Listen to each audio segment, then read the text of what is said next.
We kept on searching, we kept on looking for information until, I think until 1 week. And then we started to realize that we started to accept the fact that we've lost them. So we were very hopeful. We kept on hoping that we would see them, or like they were still safe somewhere, until 1 week has passed. So that's when we started to, to realize that we should deal with the fact that we've lost them.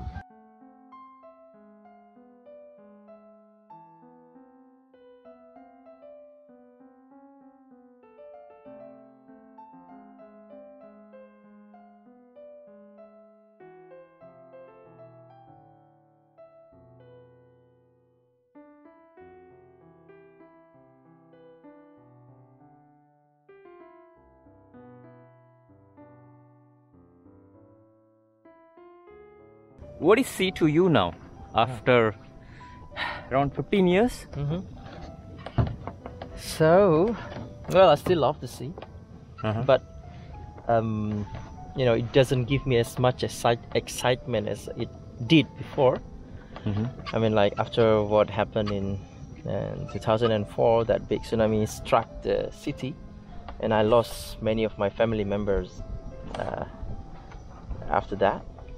So somehow looking at the sea reminds me of the tragedy. So I'm not maybe this is, you can call this as a mild trauma, maybe, yeah, but it doesn't affect me that much mentally. But the thing is, yeah, I've lost how to say, like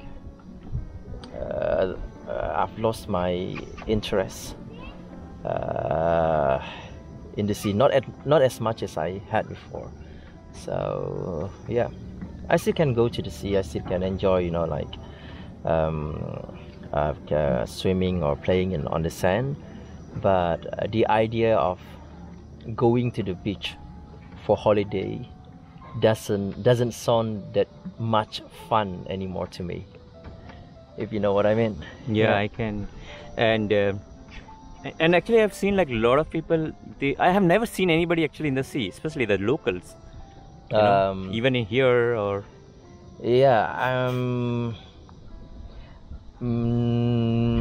here in Sabang, the people were not that much affected by the tsunami, because of the landscape of the island. It's like you have many cliffs here, which means that you are in a higher ground, so the wave couldn't reach you. But there in Banda Aceh, the landscape is quite flat, so the tsunami wave reached far into the city, so many people died at that time. And I think I can understand now that people are quite traumatized, so they don't go to the sea as much as before. But it's been 14 years now, so the new generations, they are not, they didn't see this, they didn't experience this. So if you go to the sea, if you go to the beach now, you'll see more of these younger generations playing there, or they could also be those people who were not affected by the tsunami. So they didn't experience the tragedy, and they can still, like, they don't have any how to say, like, a different emotion seeing the sea. So for those who saw with their own eyes how the wave came, how the sea came to the land, maybe they would have like a different emotion when they see the sea or the beach now. Yeah.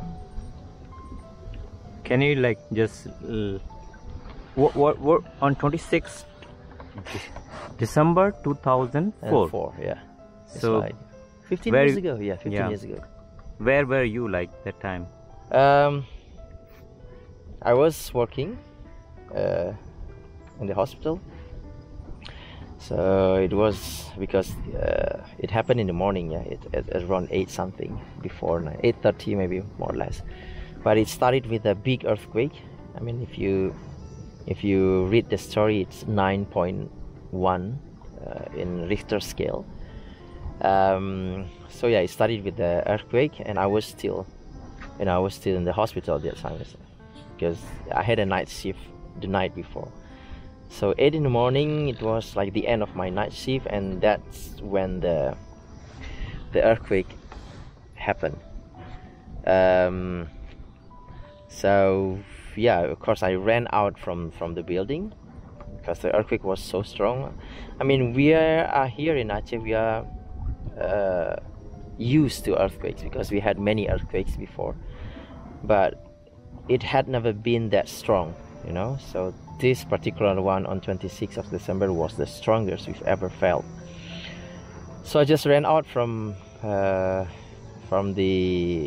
building, and I was like sitting on the ground, trying not to fall on the ground because the shake was really hard, was very strong.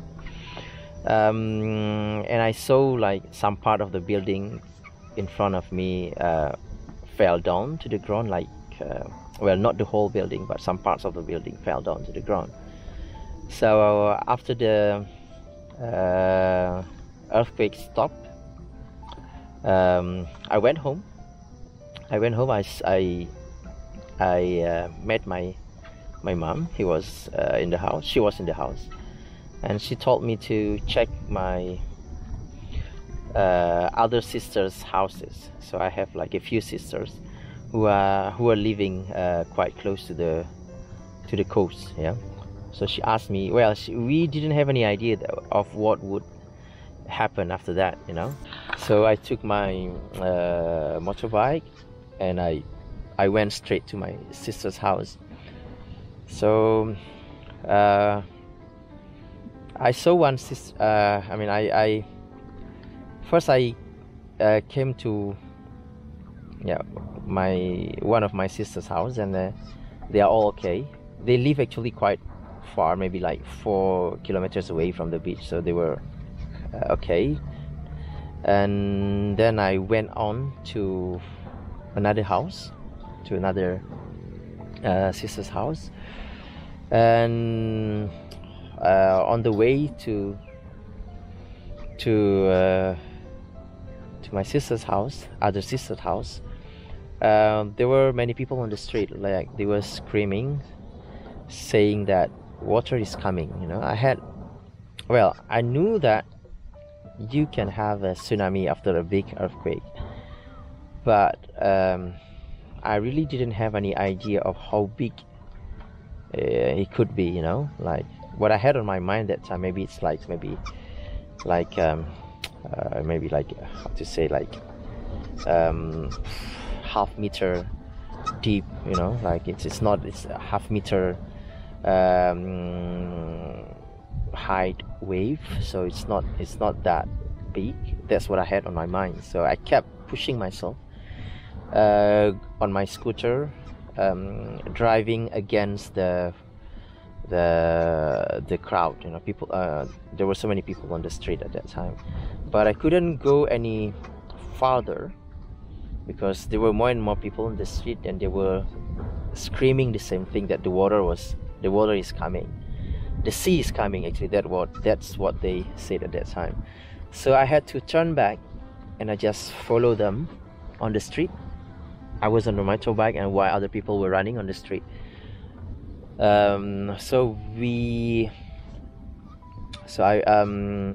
Together with those people in the street, we went to a higher ground which is close to the seaport, no, close to the airport, and then we just stopped there. I stopped there for 1 hour, yeah, because I really, I didn't know what else to do, you know. It was kind of a panic situation. So I stopped there for 1 hour, and then after 1 hour I came back again to the city,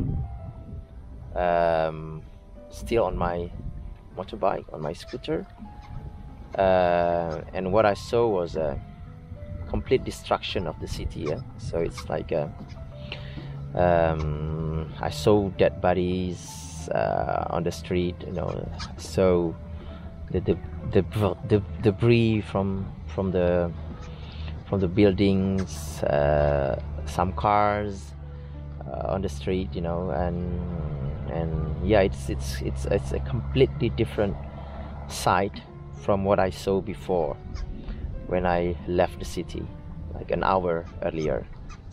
So yeah, I would say that I was very lucky in that sense that I didn't see the wave coming, but yeah, what I saw after staying only 1 hour out of the city was a complete destruction of the city, with a lot of dead bodies around.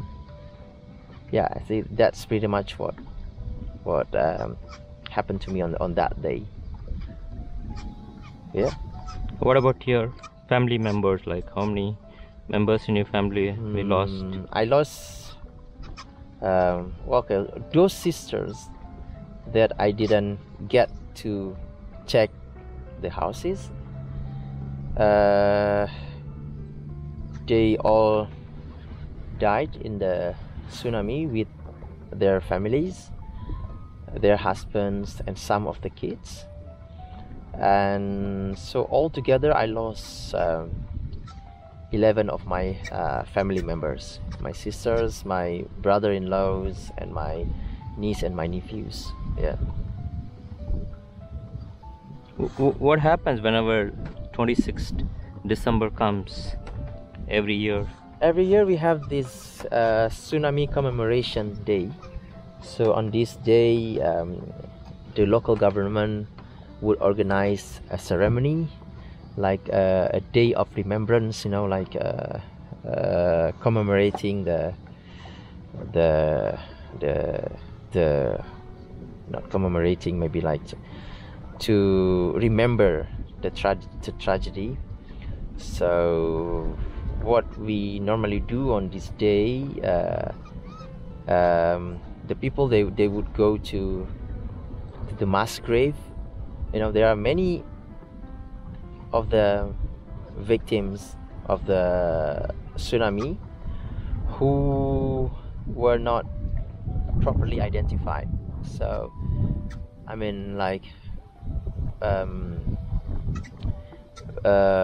we just buried them in one big mass grave without properly doing the identification, because of the scale of the tragedy. You know, there were hundreds of thousands people died. So, and we didn't have enough resource to do everything properly. So yeah, they were just buried in the mass grave. So on this 26th of every year on 26th of December, the family members of the victims, they go to the mass grave, and they do kind of, you know, prayer there. They pray for their family members, and there'll be also a ceremony organized by the government. And sometimes like we also do this every year, this tsunami drill, like it's to train the people to, you know, to be more prepared if the same situation happens again, you know, like how to prepare yourself if you have tsunami or you have a big earthquake. So yeah, so we have a ceremony, we have a drill, and people go to the mass grave for, you know, for praying for their family members. So what happened, like, when you came to know that you lost your lot of family members, and what was that emotion going on that time? On the first day when it happened, I didn't feel anything. I would say that I was completely empty, if you know what I mean. Like, I didn't feel any emotion. So because like we were kind of shocked, you know, with the situation that we felt empty. We didn't feel any emotion, and we just stayed in the house for the first few days, trying to comfort each other, trying to understand what happened actually. So the first few days were, you know, the day when we just stay together with the rest of the family members. So the emotional impact was only felt after the first week, when we started to realize what happened, you know, when we started to understand the situation, when we start to when we know that we've lost many of our family members, and that's when the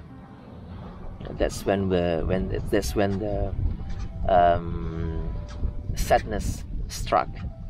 So yeah, it took us a few days until we understood what had happened. So yeah, the hardest thing was not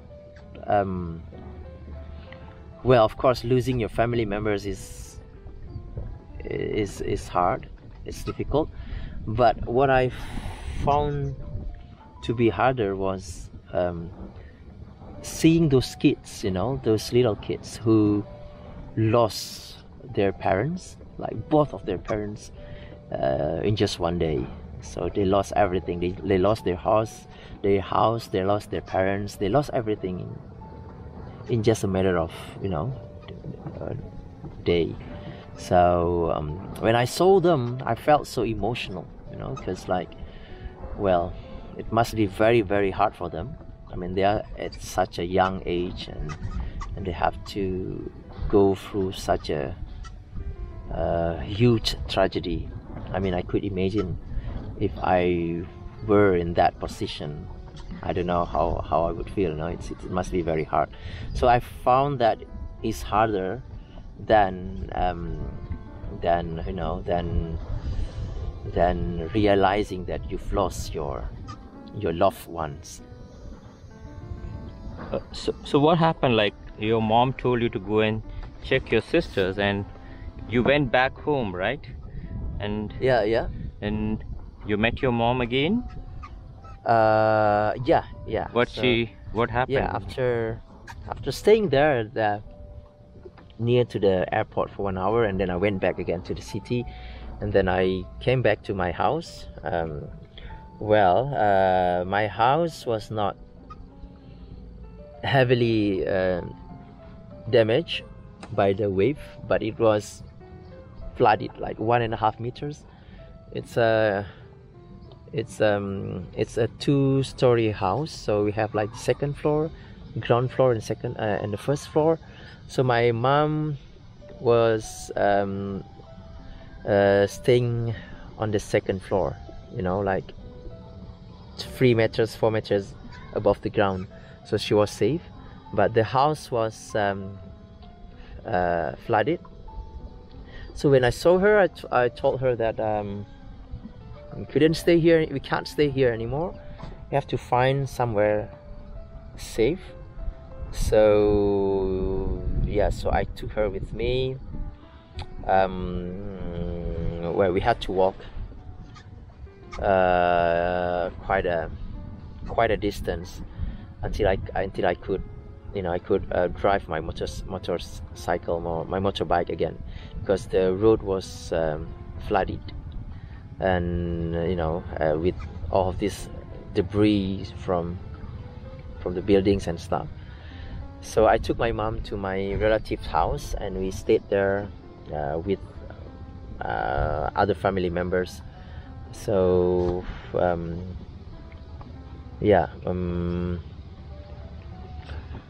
well, the condition of my house was not how to say it was impossible to stay in the house. I mean, after that, because it was you have this like maybe half-meter thick of mud in your house, which is, you cannot clean it in one day. It took us a month actually to clean the house.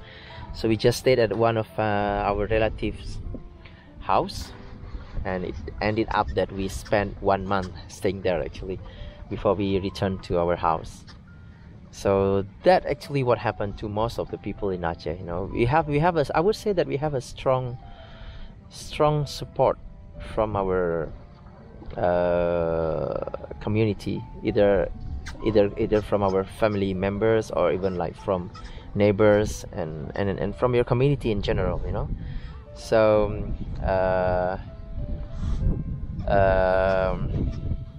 people were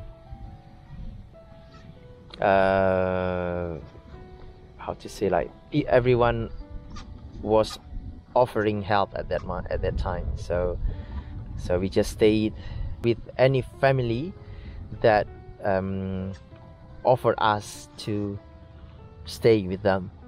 So yeah, it's kind of like even before the relief team, there were many international team coming afterwards. Even before that, we had our own like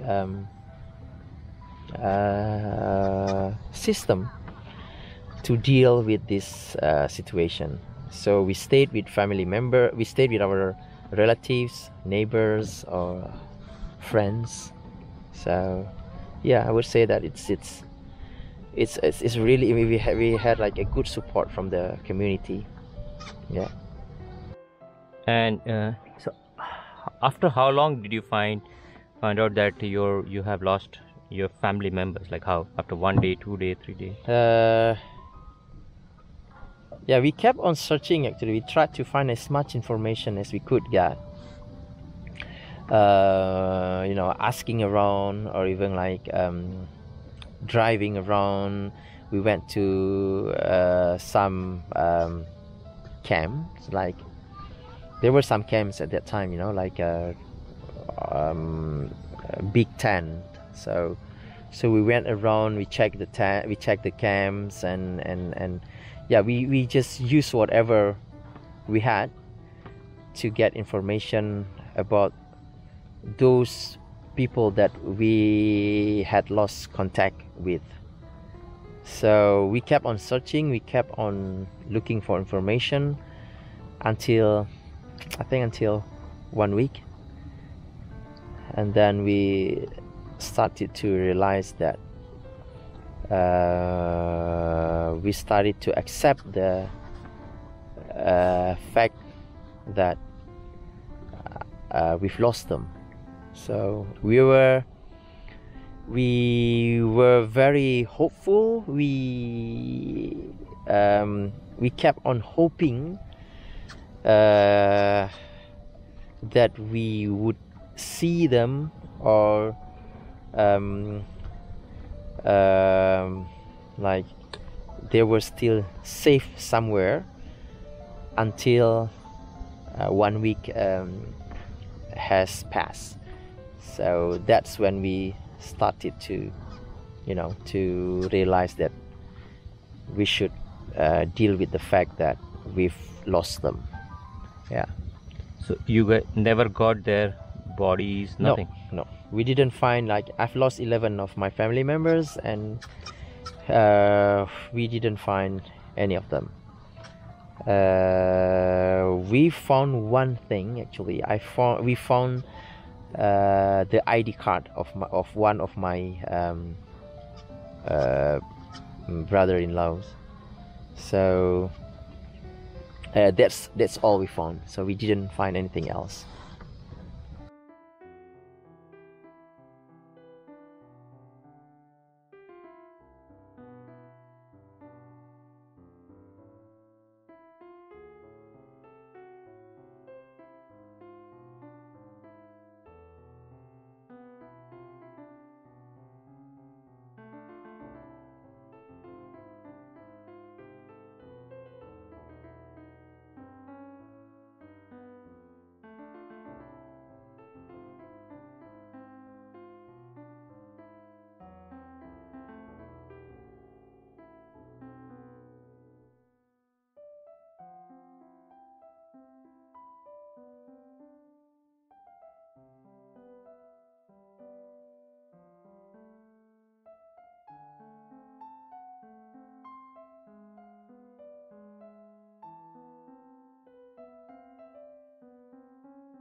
What about that child? You remember that? Okay, yeah, so those sisters and their husbands who died in the tsunami, they left 3 orphans, like parentless children, no mom, no dad, so like three of them. So these 3 kids, they stayed with my family, with our big family, and yeah, of course, they were around maybe 6, 7 or 8 years at that time. They were still very young. So yeah, they stayed with our family, our big family, and yeah, they're actually doing really well with their education. So now they almost finished their study in university. So 3 of them soon will become a university graduate. What about the small child? You told that she was very close to you, one of your... yeah, on the night before the tsunami happened, I went to my sister. I went to one of my sister's house. The sister who died the next day in the tsunami. So I went to her house, and there was this one of my nieces.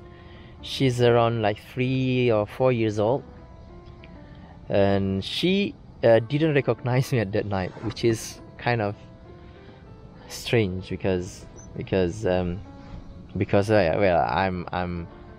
I'm her uncle, but she was like, "Mommy, who's this guy? Mommy, who's this who is this man?" Like, she couldn't recognize me the night before the tsunami. That's quite strange because of course she knew me, and that was my last memory with her, because the next day the tsunami came and she died in that tsunami. And she was like, what's her age? 3 or 4 years old. Yeah.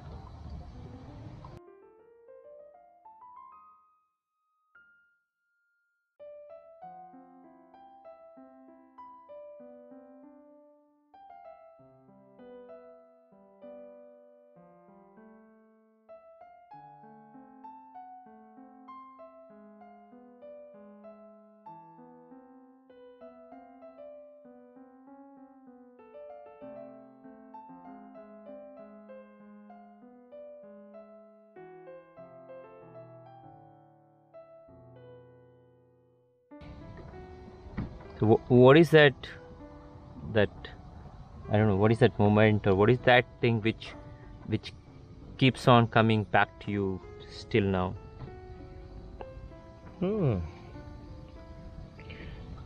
Well, I can't completely forget everything now. I mean, like,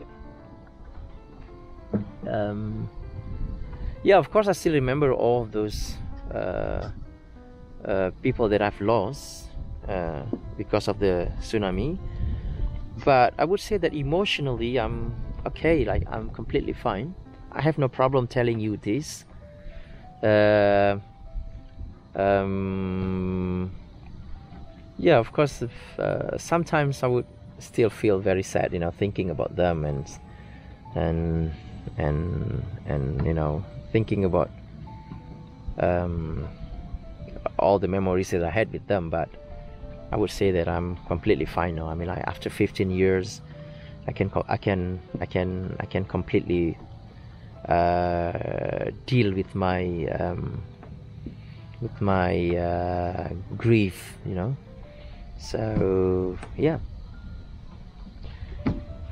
How's your mother doing? She passed away, not because of tsunami. She passed away from a natural cause in like 7-8 years ago. Yeah.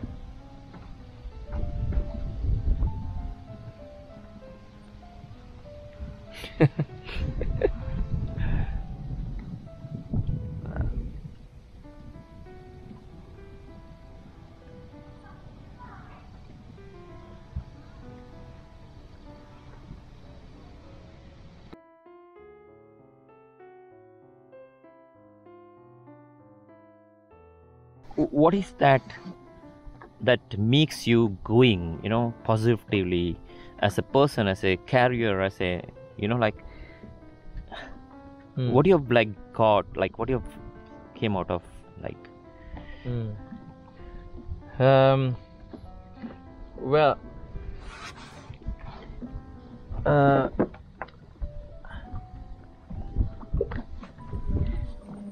the tragedy didn't, how to say, I don't know how to start this, but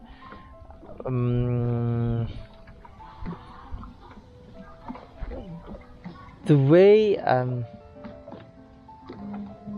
I felt after the tsunami, after losing so many of my family members, and was that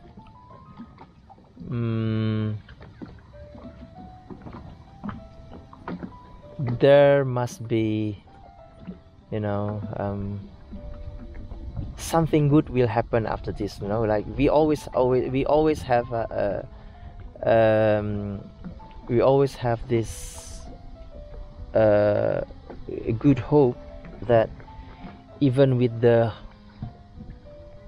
worst tragedy that may happen to you, something good will happen afterwards. So with that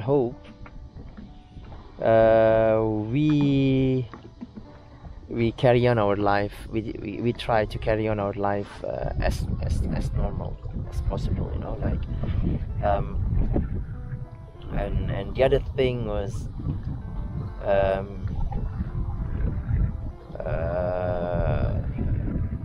I feel like now I have more responsibility with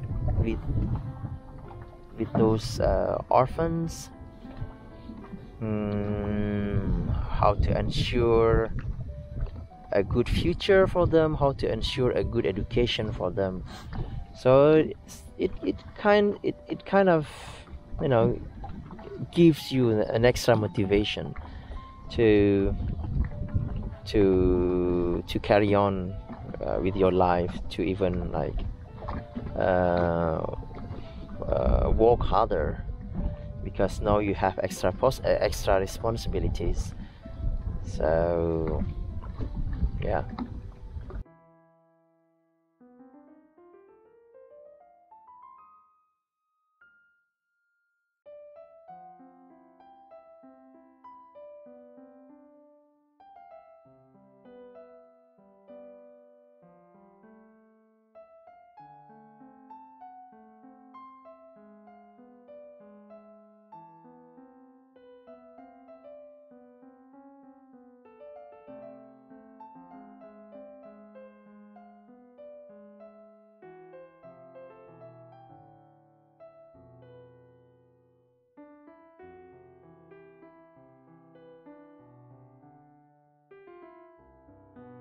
Those who lost their parents, or who lost their, I mean, I'm talking about the kids, yeah, the younger generations.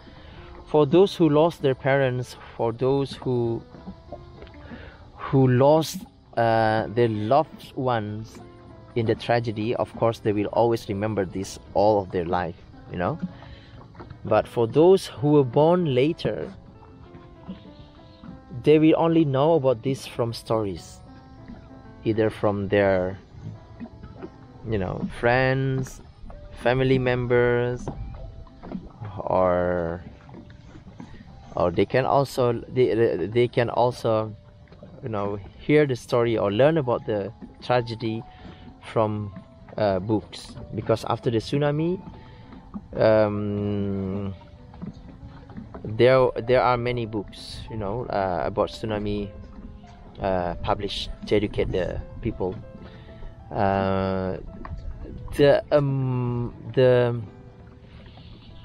The how to say, the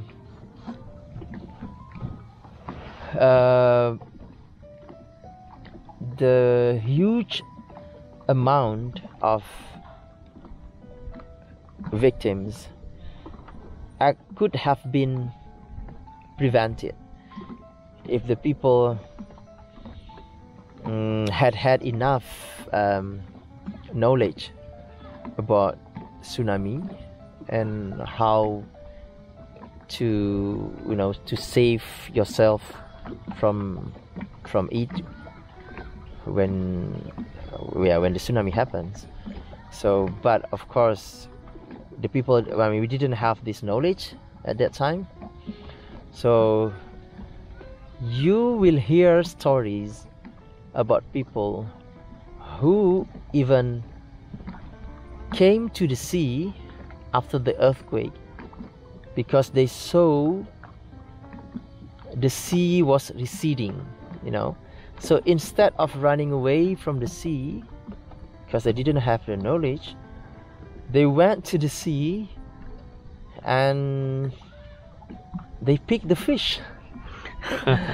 Yeah, I know. Yeah. So I mean, they would still have, you know, a chance to escape from the wave if they had run like earlier.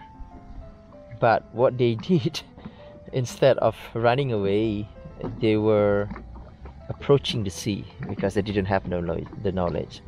So like what I told you before, if you can educate the people about tsunami and how you deal with it, we can prevent, you know, we can prevent having too many victims when it if it one day comes again.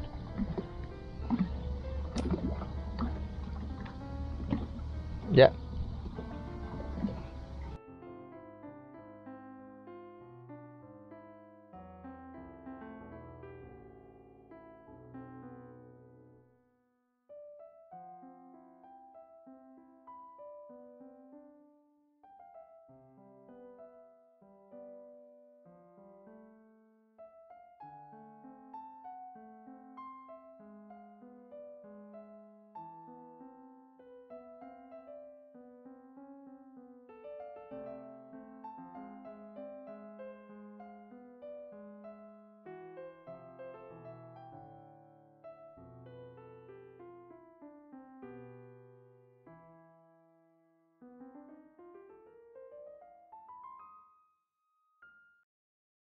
That's my first hitchhiking, my friend.